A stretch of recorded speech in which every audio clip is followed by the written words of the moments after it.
할렐루야. 우리 안에 예수 그리스도의 복음이 들어왔습니다. 예수 그리스도의 복음은 우리의 생각을 바꾸었습니다.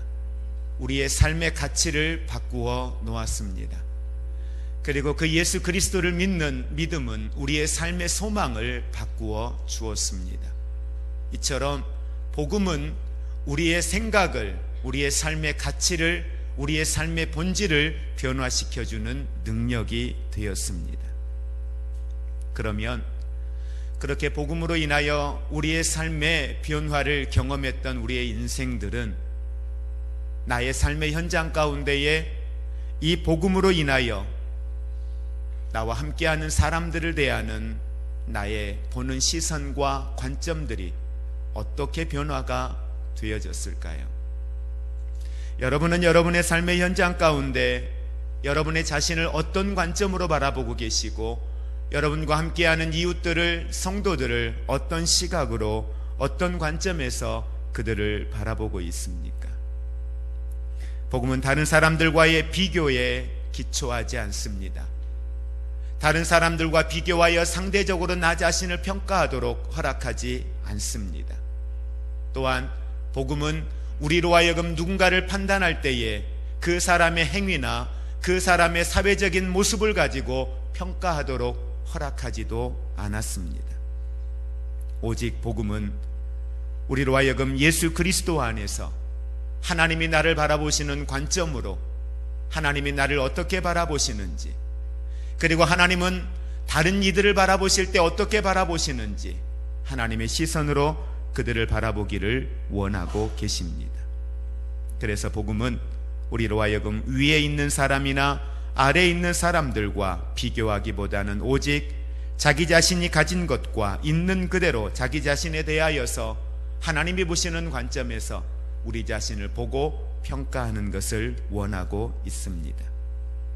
오늘 말씀에 보면 우리가 잘 아는 것처럼 갈라디아서에 있는 말씀 1장부터 5장까지에 있는 계속되어졌던 이 갈라디아서의 강해를 통하여 우리는 갈라디아 교회 안에 어떠한 모습들이 있었는지, 그리고 그 안에 거짓된 복음, 예수 그리스도를 통한 구원이 아니라 율법과 할례를 통하여 구원이 완성되어질 수 있다 이야기하는 유대 그리스도인들이 들어와서 완전히 갈라디아 교회 안에 잘못된 신앙을 심어주고 가치와 방향을 만들어가고 있는 그 모습들을 책망하며 바울은 갈라디아 교회 안에 편지를 쓰고 있었습니다. 그리고 그들로 하여금 하나님의 말씀 앞에 다시 세워지기를 원했고, 처음 그 복음, 첫 신앙의 자리로 그들이 세워지기를 바울은 권면하고 있었습니다. 옛사람의 모습을 쫓아가지 말아라. 결코 그것이 너희에게 구원을 가져다 줄 수 없다라고 하는 사실, 오직 구원은 예수 그리스도 안에, 복음 안에만 있다라고 하는 사실을 계속해서 갈라디아 교회 앞에 이야기하고 있었습니다. 그러면서 바울은 6장으로 넘어오면서 그렇게 갈라디아 교회 안에 유대 그리스도인들과 그리고 복음 안에 있었던 그리스도인들을 향하여서 편지하면서 이야기합니다. 이제는 너희가 서로를 바라볼 때에, 서로를 대할 때에 책망과 비판이 아니라, 정죄가 아니라 어떠한 모습으로 서로가 서로를 바라보고 서로가 서로를 위하여 마땅한 그리스도인의 모습을 감당해야 될 것인가에 대하여서 바울은 그들에게 삶의 방향을 다시 한번 말씀을 통하여 이야기를 해주고 있습니다. 어떻게 보면 5장까지는 갈라디아 교회가 가지고 있던 현실에 대한 부분들을 가지고 어떻게 하는 것이 그리스도인의 진정한 복음이고 본질인가에 대하여서 말씀으로 양육했다면, 6장에서는 그 양육을 받은 성도들이 이제는 너희가 어떠한 삶을 살아가야 할 것인가에 대한 구체적인 삶의 방향을 그들에게 제시하여 주고 있다라고 하는 사실입니다. 바울의 이 편지가 그들에게 전달되어졌을 때 그들 안에는 충분히 분쟁이 생길 수 있었을 겁니다. 봐라, 바울 목사님이 이야기하지 않느냐? 오직 구원은 예수 그리스도에게 있다. 그러면서 유대 그리스도인들과 유대 그리스도인들의 이야기를 듣고 현혹되어져서 옛사람의 모습으로 다시 회귀되어져 가고 있는 그들의 모습을 가지고 책망하고 비판하고 정죄하는 이들의 모습이 얼마든지 나타날 수 있었을 것입니다. 이러한 일들이 교회 안에 또 다른 분쟁을 만들어다 주었을 것입니다. 그러한 모습에 대하여 바울은 오늘 어떤 모습으로 너희들이 살아가는 것이 6장 오늘 2절에 있는 말씀 그리스도의 법을 성취할 것인가, 이미 되어져 있는 이 상황, 서로가 다름을 볼 수밖에 없는 이러한 상황, 바울이 책망하였던 것처럼 거짓된 것들이 들어와서 교회 안에 분쟁을 일으키고 있는 이러한 상황, 교회 안에 있어서는 안 될 윤리적인 아니면 사회적인 여러 가지의 모습에서 사람들에게 존중받을 수 없는 문제들을 이야기시키는 이러한 상황들, 이러한 상황들이 너희들 앞에 놓여 있는데, 이러한 상황 가운데에 오늘 우리가 어떠한 삶을 살아가는 것이 바로 오늘 바울이 이야기하고 있는 6장 2절에 그리스도의 법을 성취하는 것인가, 다시 말하면 하나님의 뜻을 이루어갈 것인가, 하나님이 기뻐하는 삶을 살아갈 것인가, 이것을 바울은 오늘 이야기를 하고 있습니다. 평안한 가운데 있는 이들에게 이야기한 게 아닙니다. 서로가 연합하고 서로가 잘 하나가 되어져 있는 공동체를 향하여 이야기한 게 아닙니다. 얼마든지 분쟁의 소지가 있고 다툼이 있고 서로가 서로를 향하여 정죄할 수 있는 이러한 문제 속에 있는 이 교회를 향하여 바울은 오늘 하나님의 뜻, 하나님의 영광을 드러내는 일이 무엇인가 바울은 오늘 말씀을 통하여 권면하고 있습니다. 먼저 바울은 6장 1절 말씀 같이 우리 합독하겠습니다. 형제들아, 사람이 만일 무슨 범죄한 일이 드러나거든 신령한 너희는 온유한 심령으로 그러한 자를 바로잡고 너 자신을 살펴보아 너도 시험을 받을까 두려워하라. 만일 무슨 범죄한 일이 드러나거든, 여러분, 우리 주변에 여러분이 함께하고 있는 사람들 중에 누군가가 사회적으로 문제를 일으켰습니다. 도덕적으로 문제를 일으켰습니다. 여러분은 그러한 사람들에게 어떻게 반응하십니까? 교회 안에 목사가 문제를 일으켰어요. 사회적인 문제를, 도덕적인 문제를 일으켰어요. 여러분들은 어떻게 반응하시겠습니까? 아니, 이제까지 여러분은 어떻게 반응해 오셨어요? 사회적으로 덕망 있는 사람들이, 지도자층에 있던 사람들이 문제를 일으켰습니다. 여러분은 어떻게 반응하셨나요? 어떻게 반응하셨어요? 성가대님 어떻게 반응하셨어요? 네, 핀잔하고 비판하고 또요? 어떻게 하셨어요? 하던 대로 해보죠. 어떻게 하셨어요? 예,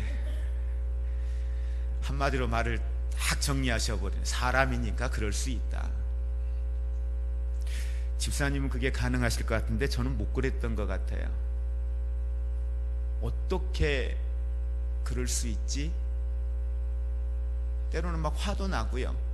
더더군다나 믿었던 사람이, 아니 다른 사람인 제 자신을 향해서도 그렇고 어떻게 이럴 수 있지? 이런 모습, 여러 부류의 모습들이 나타나는데 대부분의 많은 사람들의 모습은 어떠한 범죄한 일이 드러났을 때 오늘 말씀하고 있는 것처럼 누군가가 교회 안에, 누군가가 나와 함께하고 있는 사람들 가운데에, 아니면 사회적으로 그가 범죄하는 모습이 드러났을 때 나는 어떻게 반응해 왔는가? 어떤 이들은 자신의 우월감을 드러내기 위해서 그를 경멸하기도 합니다. 자신들이 그들과 같지 않고 나는 다르다, 그러면서 오히려 의롭게 자기 자신을 포장하여 이야기할 때도 있습니다. 그들의 죄를 지적하는 동기가 그와 나의 삶을 비교하면서 나 자신을 누군가에게 나는 선한 사람이야, 나는 괜찮은 사람이야, 자기 자신의 의의를 드러내려고 강조하는 이들도 있었습니다. 어떤 이들은 자신의 열등감을 포장할 수 있는 수단으로 삼기도 했을 것입니다.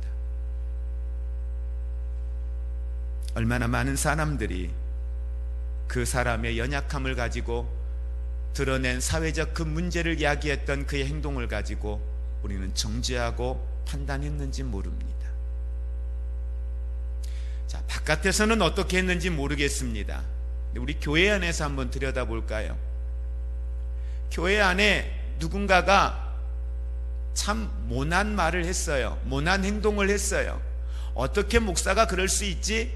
어떻게 권사가, 어떻게 장로가 그럴 수 있지? 그 직분과 그의 신앙에 걸맞지 않는 미성숙한 모습을 보였습니다.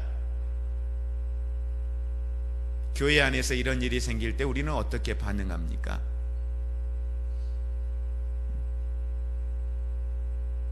어떻게들 반응하세요? 교회 안에서. 오늘 바울은 사회가 아닌 교회 안에 이야기합니다. 형제들아, 그리스도 안에 있는 이 갈라디아 교회 공동체 안에 있는 그들을 향하여 말합니다. 성도들아, 너희들이 서로가 서로에게 무슨 범죄한 일이 드러났어요. 범죄한 일이 나타났어요. 그럴 때 너희들 어떻게 해야 되는지 오늘 바울은 이야기를 하고 있습니다. 신령한 너희는 온유한 심령으로 그러한 자를 바로잡아라. 여러분, 어떤 사람들은 교회 공동체 안에 어떠한 문제를 이야기하는 이들을 보았을 때 피해버리는 분들이 있습니다. 그러나 바울은 그렇게 이야기하지 않습니다. 바울은 좀 더 적극적으로 그 문제에 대하여, 그 상황에 대하여 직시하라고 이야기합니다. 피하지 말라고 말합니다. 그렇다고 해서 이 말이 그를 향하여 지적하고 그와 충돌하라는 그러한 의미는 결코 아닙니다. 왜냐하면 베드로전서 4장 8절에 보면 베드로는 사랑은 허다한 죄를 덮는다고 분명히 말씀하고 있습니다. 그렇다고 우리는 죄에 사로잡힌 형제들에 대하여서 외면해서도 안 된다라고 분명히 이야기하고 있습니다. 왜냐하면 그가 행하였던 어떠한 죄의 내용은 대부분의 것들이 영적인 문제일 수 있기 때문이라는 사실입니다. 다시 말하면 형제들의 도움이 없이는, 성도들의 도움이 없이는, 성도들의 중보가 없이는, 성도들의 사랑이 없이는, 성도들의 격려가 없이는 그 상황으로부터, 그 문제로부터, 그 죄의 눌림으로부터 결코 회복되어질 수 없기 때문에 그것에 대하여 결코 외면해서는 안 된다라고 하는 사실을 분명히 이야기를 하고 있습니다. 쉽게 비판하지도 말고 그 상황에 직면하는 것에 대하여 두려워하지도 말라고 이야기를 하고 있습니다.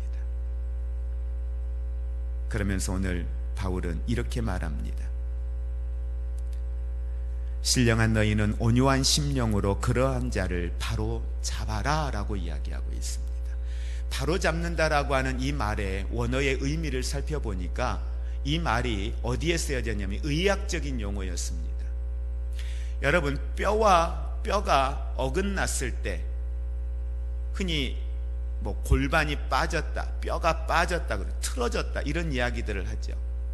이 틀어짐을 바로 잡는 때 쓰는 용어, 이 의학적인 용어였습니다. 바로 잡는다라는 용어가. 근데 여러분 한번 생각해 보십시오. 경험 있는 분들은 뼈와 뼈가 틀어진다, 골반이 빠졌다 그랬을 때 그걸 바로 잡을 때 어떠세요?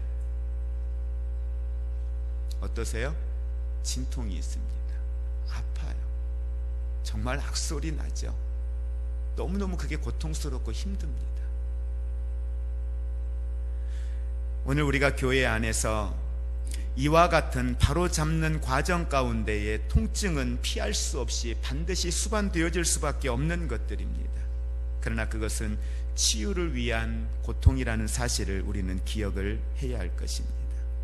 다른 사람들을 비판하고 판단하기 전에 오늘 성경은 우리로 하여금 먼저 자신 앞에 어떠한 문제가 없는지에 대하여 살펴보아야 할 것을 말씀을 하고 있습니다.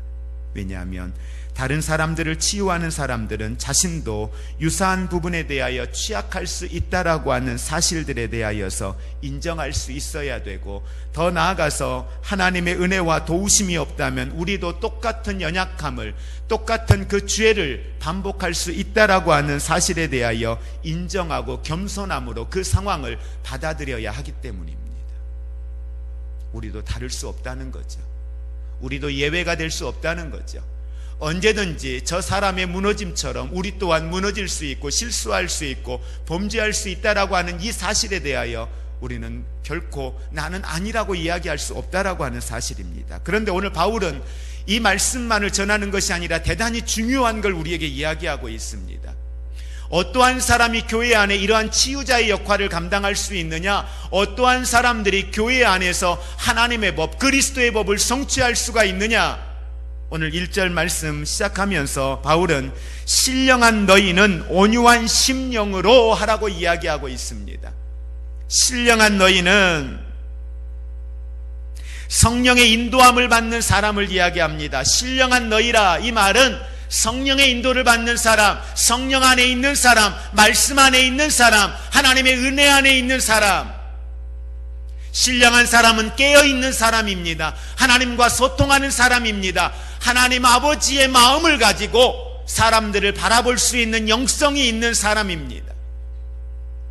저는 여러분들이 이 시간 예배자로 있는 저와 여러분 모두가 이와 같은 신령한 사람들이 되시기를 주의 이름으로 축복을 드립니다. 교회 안에는 이러한 신령한 사람들이 있으면 절대 문제가 생기지 않습니다. 아니, 문제가 생겨도 그것은 또 다른 치유와 회복의 자리가 되어질 것이고 세워짐의 자리가 되어질 줄로 믿습니다.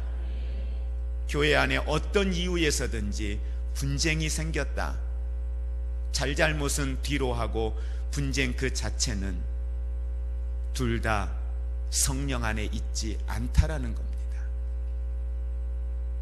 둘 중에 누군가 한 사람이 성령 안에 머물러 있다면, 성령의 인도를 받고 있다면, 하나님의 말씀의 법이 그를 주장하고 있다면, 성경적인 삶을 살아가는 사람은 오늘 말씀에 있는 것처럼 온유함으로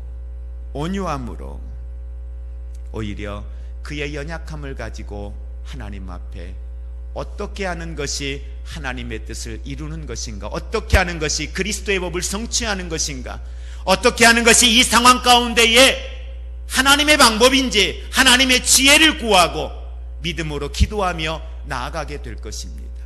그러기에 그 자리는 분쟁이 있을 수가 없지요. 그래서 우리는 이야기합니다. 싸우는 두 사람을 바라볼 때 둘 다 똑같다라고 이야기합니다.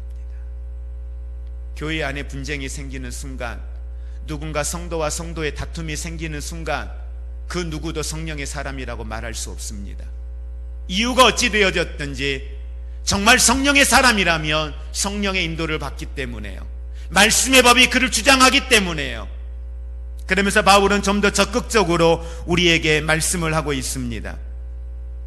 그리스도의 법을 성취하기 위하여서 너희는 온유함으로, 성령의 사람으로 온유함으로 성도들을 대할 것을 이야기하고 있고, 그리고 너 자신을 한번 돌아보아라. 결코 그 상황에 교만한 사람 되지 말아라. 그러면서 구체적으로 우리에게 어떻게 이 온유함으로 하나님의 뜻을 이루어갈 것인가. 2절의 말씀 가초리 합독합니다. 너희가 짐을 서로 지라, 그리하여 그리스도의 법을 성취하라. 아멘. 바울은 5장 13절과 14절에 있는 말씀에 형제들아, 너희가 자유를 위하여 부르심을 입었으나 그 자유로 육체의 기회를 삼지 말고 오직 사랑으로 종노릇하라.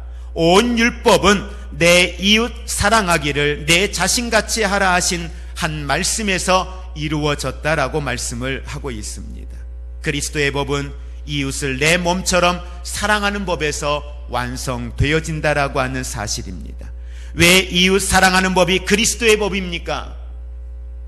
구약의 율법이 하나님의 사랑과 이웃에 대한 사랑이라면 그것을 가장 완벽한 형태로 성취하신 분이 누굽니까? 바로 예수 그리스도입니다. 예수님의 삶과 예수님의 십자가의 죽으심과 예수님의 부활, 그분의 사역 전체가 바로 이 율법을 완성하였고 그 율법을 성취하였기 때문입니다. 오늘 사랑 안에서 서로 섬기는 것이 서로의 짐을 지는 것이다 라고 우리에게 말씀을 해주고 있습니다. 그러면서 우리는 각자의 자신의 짐을 지고 살도록 내버려 두어서는 안 된다는 사실을 여러분 기억하시기를 바랍니다. 교회 공동체는 너의 짐은 너의 짐이요 나의 짐은 나의 짐이니 너의 짐은 나와 상관이 없다, 이렇게 이야기해서 안 된다는 거죠. 왜냐하면 성경은 우리에게 너희는 그리스도 안에서 한 몸이라고 이야기하고 있습니다. 한 몸 안에 한 형제입니다. 그 몸은 서로 뗄 수가 없습니다. 그 공동체에 떼어지고 나면 그건 이미 공동체로서의 기능을 잃어버린 것입니다. 어떠한 사람이 교회 공동체 안에 들어와 있을지라도 그가 그 안에서 치유받고 회복되어지며 세워짐이 있는 하나님의 치유의 역사들이 일어나기를 주의 이름으로 축복을 드립니다. 이전의 삶이 어떠했던지 이 자리에서 뭐가 그렇게 중요합니까? 이전에 그가 어떠한 삶을 사회적으로 살아왔던지 그게 뭐가 중요합니까? 오늘 많은 사람들이, 많은 가족들이 이전에 살아왔던 그의 삶 때문에, 이전에 그가 나에게 행하였던 일들 때문에 그것이 내 안에 상처가 되고 아픔이 되고 그것이 너무 불편해서 힘든 시간을 보내고 있는 사람들이 얼마나 많습니까? 그런데 그 과거의 기억들, 과거의 그 상처들이 오늘 우리의 삶을 얼마나 옹죄고 있는지, 사탄이 얼마나 그것을 붙들고 우리로 하여금 앞으로 나아가지 못하도록 하고 있는지 화나지 않습니까? 과거의 그 기억이, 과거의 그 상처가 나로 하여금 더 성숙한 믿음의 자리에 나아가지 못하도록 붙들고 있는 그것들이 아프지 않습니까? 그것이 내게 아직도 미움이 되어 있고 그것이 아직도 내 안에 분노가 되어 있잖아요. 근데 그런 성도가 누구예요? 여러분 옆에 지금 앉아 있단 말이에요. 그것 때문에 아파서 힘들어서 하나님 아니면 정말 살 이유가 없는 소망 가지고 하나님 앞에 나와서 앉아 있단 말이에요. 그런 상처투성인 사람들이 오늘 우리 교회 안의 성도들이고 여러분 옆에 함께하고 있는 공동체라는 거예요. 그런 분들을 향하여서 오늘 성경은 이야기합니다. 그 짐 좀 서로 나누어 지라고요. 여러분, 바울이 율법주의자들, 그들의 방식, 그들의 삶의 내용을 너무도 잘 알고 있습니다. 그들은 서로가 서로에게 짐을 지어줍니다. 그리고 그 짐을 잘 감당하지 못하면 비난합니다. 어떻게 그럴 수 있냐고, 어떻게 목사가, 어떻게 장로가, 어떻게 권사가 그럴 수 있냐고 비난하고 판단하고 정죄합니다. 그러나 바울은 그리스도의 법은 그 짐을 서로 질 수 있도록 함께 그 짐을 나누라고 오히려 권면하고 있는 거죠. 그 율법의 법을 쫓아가고 있는 그들을 향하여서, 오히려 서로에게 짐을 지어주고 있는 그들을 향하여서 너희는 서로의 짐을 나누어서 오히려 함께 그 짐을 지어주라고 이야기를 하고 있습니다. 비판이 아닌 공감과 긍휼로 서로의 아픔과 약함과 상처를 짊어지라고 이야기를 해주고 있습니다. 그리스도의 법은 우리의 삶의 모든 부분에 있어서 그리스도의 삶은 모델이 되어졌습니다. 예수님은 우리의 모든 짐을 짊어지셨습니다. 그분은 우리의 죄의 짐을 짊어지셨습니다. 왜 그분이 사랑이고 왜 그분이 우리에게 있어서 구원의 완성인가? 우리는 우리의 힘으로 감당할 수 없는 죄의 짐을 지고 있었습니다. 하나님의 법이 우리에게 있었지만, 하나님의 사랑이 우리에게 있었지만, 우리는 그 하나님의 법과 하나님의 사랑을 벗어나서 내 욕심과 내 생각과 내 방법으로 하나님과 같이 되기를 원했고, 청지기인 내가 주인 되기를 원했고, 주인인 것처럼 주장하는 자세를 취하며 살아왔습니다. 네 인생이니 네 마음대로 해라, 내가 너 아니면 없니? 하나님이 우리를 버리셔도 우리는 아무 말 할 수 없었습니다. 그런데 그 하나님은 예수 그리스도를 통하여 우리가 짊어질 수 없는 짐을 지어주게 하셨습니다. 예수님이 대신 짊어지어 주신 그 짐은 우리로 하여금 죄의 값을 치르게 하셨고, 죄의 값을 치름으로 인하여서 우리로 하여금 이제는 옛사람이 아닌 새로운 피조물로서 하나님의 형상과 하나님의 모양을 회복하고 하나님의 나라의 시민으로 사는 축복을 허락해 주셨습니다. 그리고 예수님은 우리에게 말씀하시죠. 너희도 이와 같이 하라. 너희도 이와 같이 하라. 함께하는 우리 공동체 안에 누군가가 너무 버겁게 그 힘을 지고 가고 있다면 우리가 그를 위하여서 해줄 수 있는 그 짐을 나누어 질 수 있는 방법이 무엇일까요?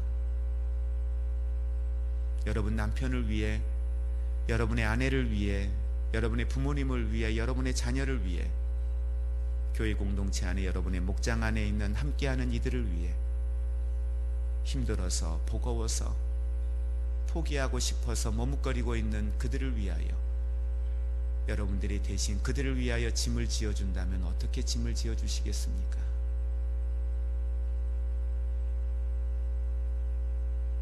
그러기에 바울은 신령한 너희, 성령의 사람이 되어야 그 짐을 대신 지어줄 수 있다라는 사실을 분명히 우리에게 이야기하고 있습니다. 왜냐하면 하나님이 이 은사를 주시고 은혜를 주시잖아요. 그러면 그 사람의 마음이 이 안에 느껴져요. 그 아픔이 이 안에 느껴져요. 그 마음을 다 쏟아내지 못했지만 이야기하는 중에, 아니 그 사람의 얼굴만 보아도 이 안에 그 마음이, 그 외로움이, 그 아픔이 이 안에 느껴진단 말이에요. 왜 이 마음을 주실까요? 대신 짐 나누어지라고요.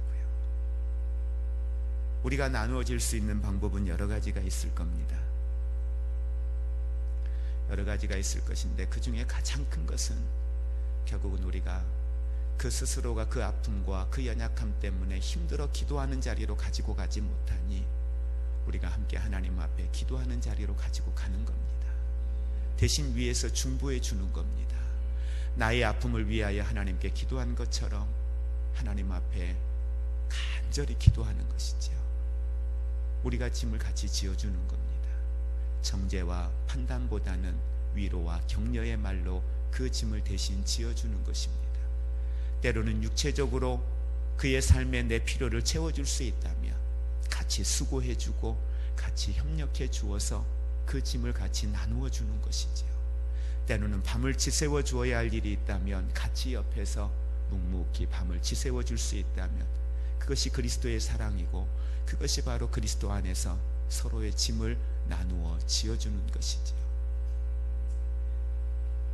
오늘 저와 여러분이 우리 교회 공동체 안에서 서로가 서로의 연약함에 대하여 이제는 공감과 긍휼과 서로의 아픔과 약함과 그 상처의 짐을 함께 짊어지고 하나님 앞에 나아갈 수 있기를 주의 이름으로 축복을 드립니다. 오늘 바울은 이 갈라디아 교회 안에 생길 수 있는 그 분쟁의 소지가 생기는 이 상황 앞에 서로가 서로에 대하여 격려하고 서로가 서로에 대하여 그리스도 안에서 너희가 깨어 성령의 사람이 되어 서로의 짐을 나누어지는 그러한 성숙함이 있는 교회가 되기를 바울은 간절히 그들에게 권면하고 있습니다. 그러면서 오늘 3절부터 있는 내용을 말씀을 통해서 한마디의 말씀으로 정리해보면 복음 안에 근거한 나 자신에 대한 존재성에 대하여 너희는 바르게 정립하고 있어야 할 것을 이야기하고 있습니다. 그리스도 안에서 내가 누구인가라는 거죠. 그리스도 안에서 여러분은 누구냐라는 거예요. 누군가와 자꾸 어떠한 상황이 됐을 때 비교하고 판단하고 정죄하는 일들이 왜 생깁니까? 나에 대한 자기 정체성이 분명하지 않기 때문입니다. 내가 누구인가에 대한 나의 정체성이 분명해지면 그 자존감의 문제 때문에 내가 흔들릴 이유가 없는 거예요. 여러분은 누굽니까? 하나님 자녀잖아요. 네. 이사야서 43장에 이야기하는 것처럼 너는 보배롭고 존귀한 사람이라. 누가요? 우리가요. 네. 그런데 보배롭고 존귀한 사람이라고 하는 이 말을 듣고 있는 이 이사야서 43장의 배경이 그들이 하나님 앞에 칭찬받을 일을 해서 그런 게 아니잖아요. 하나님 앞에 책망받을 수밖에 없고 연약한 가운데 범죄한 가운데 있었던 이스라엘 백성들이었는데 그들을 향하여 말씀하시는 거잖아요. 그래서 그 말씀이 신약에 와서 예수님을 통하여 우리에게 말씀하실 때도 동일한 내용을 말씀합니다. 예수님이 우리를 위하여 십자가를 지시는 이 과정을 설명할 때에, 하나님이 우리를 향한 사랑을 설명할 때에 로마서를 통하여 우리에게 말씀할 때 저가 아직 저가 아직 죄인 되었을 때에 우리가 하나님을 사랑하고 하나님을 사모하고 하나님의 말씀 앞에 서 있을 때가 아니라 내가 하나님을 아직 모르고 있을 때, 죄 가운데 있을 때, 내가 주인 되고 내가 중심에 있을 때, 내 마음대로 내 생각대로 내 고집대로 살아가고 있을 그때에 하나님은 내가 너를 사랑한다. 예수 그리스도의 십자가를 통해서 이게 내가 너를 사랑한다라고 하는 증거다. 우리의 존재는 우리의 행위로 판단받지 않습니다. 여러분의 존재의 가치는 내가 어떤 생각을 하고 있느냐, 내 안에 어떤 마음을 품고 있느냐, 내가 어떠한 삶의 가치를 가지고 있느냐로 판단되어지는 것이 아니라 하나님이 나를 바라보시는 관점으로 여러분의 존재의 가치는 판단되어진다는 사실을 믿으시기를 바랍니다. 하나님이 우리를 향한 우리 존재의 가치는 너는 내게 보배롭고 존귀한 사람이다. 이게 하나님의 사랑입니다. 이게 우리의 가치입니다. 그래서 우리를 돈으로 환산하면 얼마짜리라고 말씀드렸죠? 예수님짜리예요. 예수님의 값이에요. 누가요? 여러분이요. 그게 우리의 존재라는 거죠. 우리의 외적인 어떤 행위나 생각과 가치, 업적, 그걸 가지고 판단하는 게 아니라 하나님이 우리를 향한 첫 번째 판단은 하나님의 자녀라는 것, 그 사랑, 그 은혜를 우리가 받았다는 거죠. 왜 하나님은 우리에게 오늘 바울을 통하여 이 말씀을 서로의 짐을 나누어 지라고 이야기할 것 같으세요? 그 내 존재의 가치가 분명해졌으면 내 옆에 있는 사람에 대한 존재의 가치도